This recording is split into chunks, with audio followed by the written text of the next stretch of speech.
The Minecraft movie is packed with references from the game that only real players would recognize right away.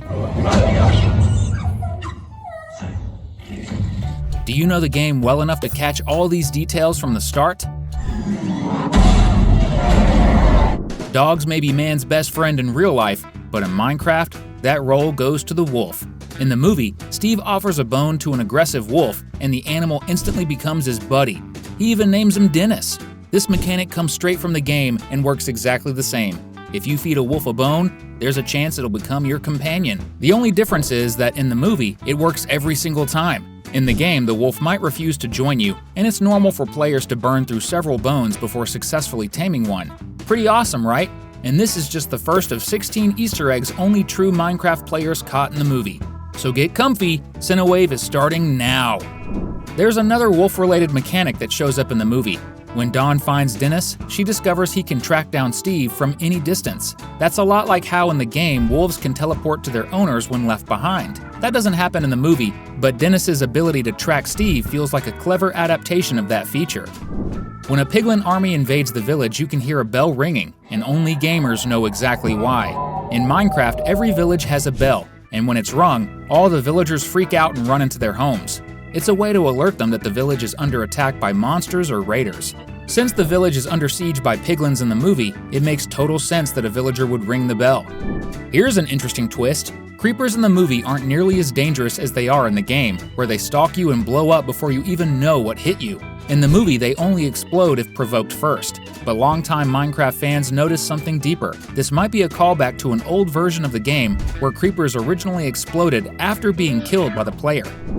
The iron golems in the movie look amazing, and not just visually, but in how they behave too. They're built exactly the same way as in the game. You place iron blocks in a cross shape, add a pumpkin on top, and boom, golem time. When Malgosia encounters a golem army built by the main characters, she underestimates them because she knows they only fight back when attacked first. That mechanic is straight from the game, and could have easily been skipped in a live-action movie, but thankfully, they stayed true to it. Fans of Minecraft expected lots of nods to the game, but some moments were so specific they were hard to believe until we saw them. One of the best examples is when Steve, Henry, and Garrett are falling from a huge height, and Jack Black's character grabs a bucket of water and dumps it just in time to break the fall.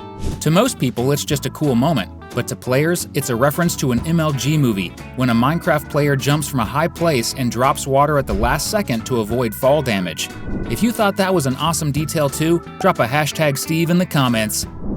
In the same MLG scene, something else happens that made die-hard Minecraft fans sit up and take notice. Two pandas are eating, and then little hearts pop up above their heads. Right after that, a baby panda just spawns right between them. It makes zero sense in real life, but that's exactly how animal breeding works in the game.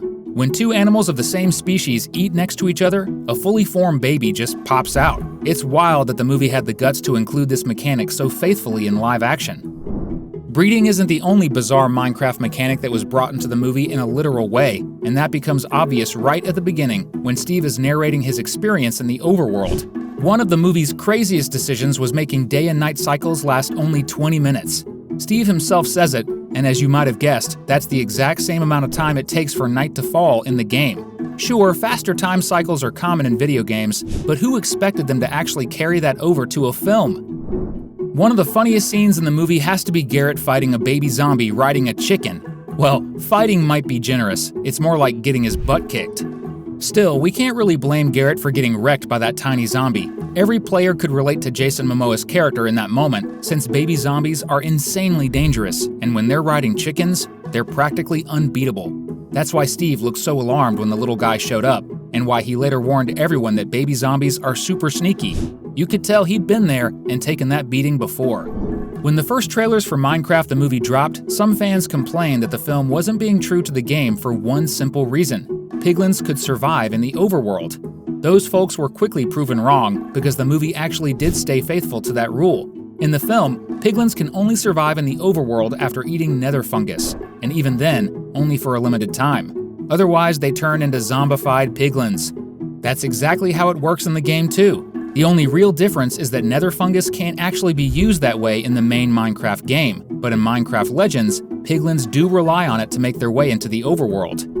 Speaking of Minecraft Legends, there's another subtle reference pulled from that spin-off. one that only true fans would have noticed. And we're not talking about the war between piglins and humans, which is the game's main plot, but rather the goal that the Nether Warriors are trying to accomplish. Their mission? To create eternal night in the overworld so that piglins can stay there permanently without needing nether fungus to stop themselves from turning into zombies. Remember when Garrett accidentally uses an ender pearl to teleport?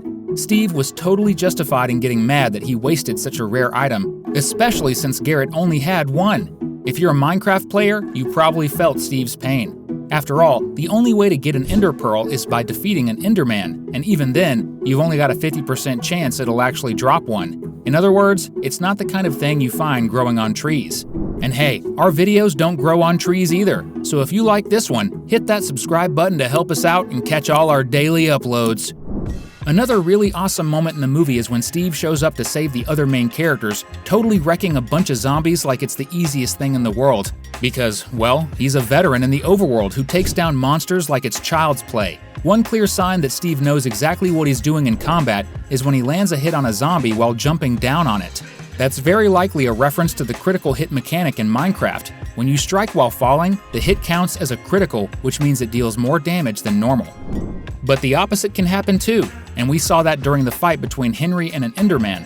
Even though the kid had a diamond axe, which is super powerful, he had to land a ton of hits on the Enderman, even though that kind of weapon should have taken it out way faster. The reason? Henry was panicking and just swinging like crazy. In the game, there's a mechanic that forces you to wait a short cooldown between attacks, otherwise your hits deal way less damage.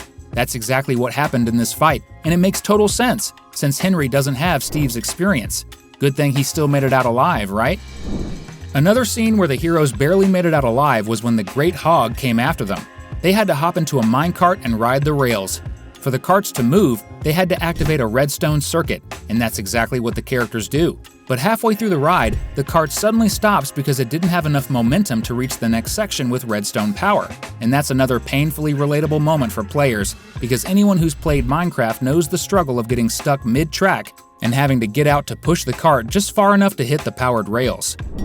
The reason Natalie, played by Emma Myers, moves to the small town where the movie begins, along with her brother Henry, is because she's taking a job as a social media manager at a local French fry factory. The fact that they end up in the Minecraft universe after arriving in that town? Definitely not a coincidence. Potatoes are one of the most beloved foods in the game, mainly because they're super easy to farm in large quantities. So yeah, we can totally take the existence of that factory as a funny little nod to that. We've got 2 amazing videos ready for you on screen. If you want to keep the fun going, just click on one of them. Thanks for watching, and see you next time!